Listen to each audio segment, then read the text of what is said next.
Cinta Terlarang, Mantan Mafiat, Bab 22, Eric Fels Anthony.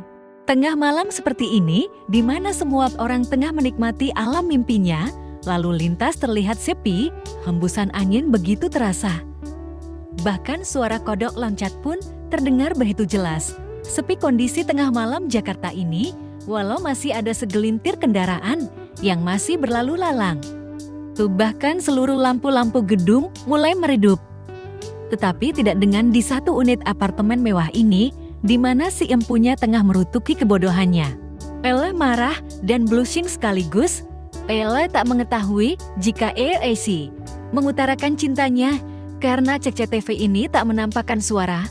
Ella masih mengamati video itu, memutarnya berulang kali. Entah perasaan apa yang berada di hatinya kini, kenapa ia bisa tertidur begitu saja di pelukan Eric. Kenapa ia juga tak menolak ketika Eric memaksa memeluknya. Ada apa sih dengan tubuh Ella? Tapi kenapa dia ganteng banget sih? Gumamnya tanpa sadar melihat Eric yang tengah menggendongnya ala bridal style itu. Sikapnya kenapa lembut banget? Astaga. Di hatinya meleleh ketika Eric meluruskan kakinya dan melepaskan satu persatu sepatunya. Teng, Eric, maaf. Kedua bola matanya membulat saat melihat layar ponselnya. Menyala terdapat satu pesan singkat dari Eric. Tangannya terulur hendak membalas pesan tersebut, tapi ia urungkan. Nggak boleh langsung dibalas, dia taunya lo lagi tidur. Ucapnya seorang diri, lalu kembali. Meletakkan ponselnya di atas sofa. Malu banget gue, kalau sampai ketemu dia lagi. Mana pakai acara nangis segala lagi. Hihi, runtuknya seorang diri yang sudah seperti cacing kepanasan. Bodoh gue mau tidur, besok ada visip pagi. Merebahkan tubuhnya kembali di sofa, tak lama kemudian ia terlelap di alam mimpinya.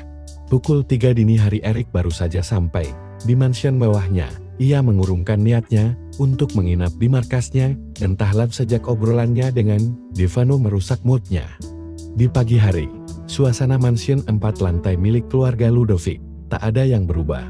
Para maid dan bodyguard bekerja sesuai dengan pekerjaannya masing-masing. Ada yang memasak, mencuci, membersihkan rumah, menguras kolam renang, dan banyak lainnya.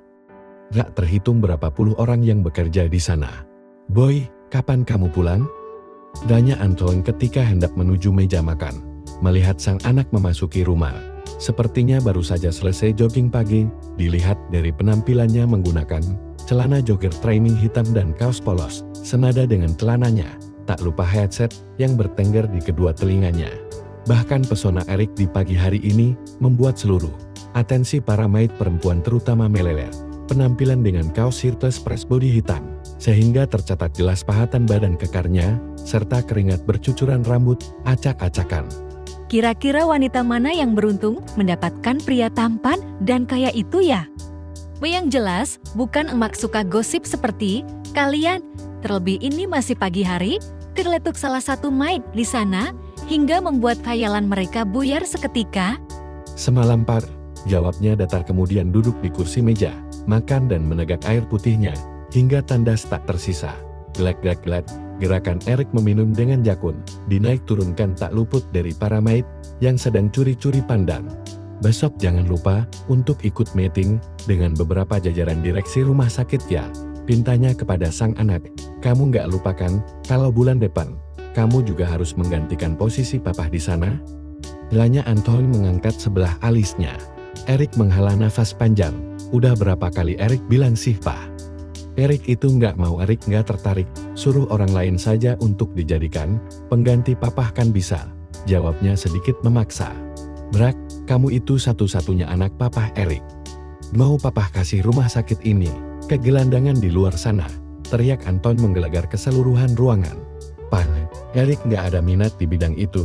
Eric nggak suka." Bagaimana bisa Eric yang notabene bukan seorang dokter atau tenaga medis lainnya menjadi seorang pemimpin di sana? Itu bukan pasien Eric, Pak. Ayolah, kita sudah membahas ini berulang kali dan ujung-ujungnya ribut. Eric mendesah frustasi, entah harus dengan cara apa lagi Eric membujuk sang papa. "Papa hanya menyerahkan rumah sakit ini untuk kamu, Eric. Kamu pemegangnya, kamu pemiliknya. Kamu nggak harus terjun di dalamnya. Papa akan menyeleksi beberapa dokter terbaik di sana untuk diangkat menjadi direktur utama. Papa gak mau mendengar alasan apapun lagi. Sarkas pria berumur setengah baya itu. Suasana di dalam mansion terlihat mencekam akibat para maid dan bodyguard di sana yang menyaksikan kemarahan dari tuan besar. Merasa merinding, terlebih ditambah cuaca pagi yang tiba-tiba mendung. Beruntung sang ibunda ratu sedang sibuk dengan taman bunga kesayangannya, sehingga tidak melihat perdebatan anak dan ayah itu. Alec terkekeh sinis, dari dirinya masih di perut, hingga berkepala 3 ini, kehidupannya disetir oleh sang papa. Ia memang tidak ada yang sempurna di dunia ini.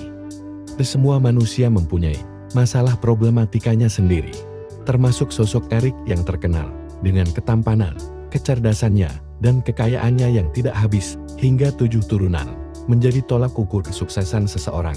Bahkan dirinya dituntut untuk bisa menjadi sempurna di antara yang paling sempurna, karena keluarga Ludovic tidak mengenal kekalahan entah dalam segi apapun. Keluarga Ludovic ingin menjadi yang terbaik, walaupun harus menghalalkan segala cara.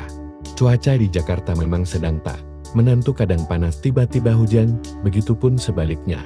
Dan pagi ini cuaca di Jakarta diguyur hujan deras, di mana semua orang mengeluh untuk memulai aktivitasnya. Karena cuaca seperti ini paling nyaman untuk istirahat tidur berleha-leha ditemani semangkok mie instan yang isi dengan topping telur sayur dan cabai. Tapi itu hanyalah khayalan semata. Pada kenyataannya hampir semua orang dituntut untuk beraktivitas tak memandang itu hujan ataupun terik. Kondisi jalanan yang cukup semrawut, di mana para pengendara roda 2 berhamburan ke pinggiran, memperan toko untuk menedo. Tak jarang pula, mereka justru menikmati kerintikan hujan tersebut, sama seperti wanita cantik dengan wajah imut tersebut. Dirinya baru saja sampai di parkiran khusus dokter. Ia mengurungkan niatnya untuk segera masuk, karena rintikan hujan lebih menarik kedua tangannya. Menengadah ke atas menyambut hujan di pagi hari yang membuatnya nyaman. Tanpa Ele sadari, seorang pria tengah memandangnya tanpa berkedip. Sosok itu berada tak jauh dari tempat Il berdiri, Bunda Dokter. Teriak Anjani berlarian menghampiri Ele. Ele menoleh, wajah datarnya berubah menjadi senyum yang hangat. "Mbak boleh lari-lari sayang?" tegur Ele. Si bocah kecil ini hanya meringis, menunjukkan deretan gigi putihnya yang lucu. "Kok nggak sekolah, HM?" Tanya Ele menekuk lututnya mensejajarkan. Posisinya dengan Anjani, melihat bocah kecil ini mengenakan seragam sekolahnya. "Aku kangen sama Bunda Dokter. Aku pengen ketemu sama Bunda." Rengeknya manja dengan bibir mengerucut, memeluk erat Ele, seakan tak mau terlepas. "Kan, kalau kangen bisa ketemu nanti, kalau Anjani sudah pulang sekolah kan? Terus kamu kesini sama siapa?" Mengusap kedua pipi gembulnya. "Miss sama saya. Maaf dok, Anjani sedari kemarin merengek. Minta bertemu dengan kamu, saya sudah berusaha memberikan banyak alasan. Tetapi pagi ini dia mengancam saya, jika tidak dipertemukan dengan dokter."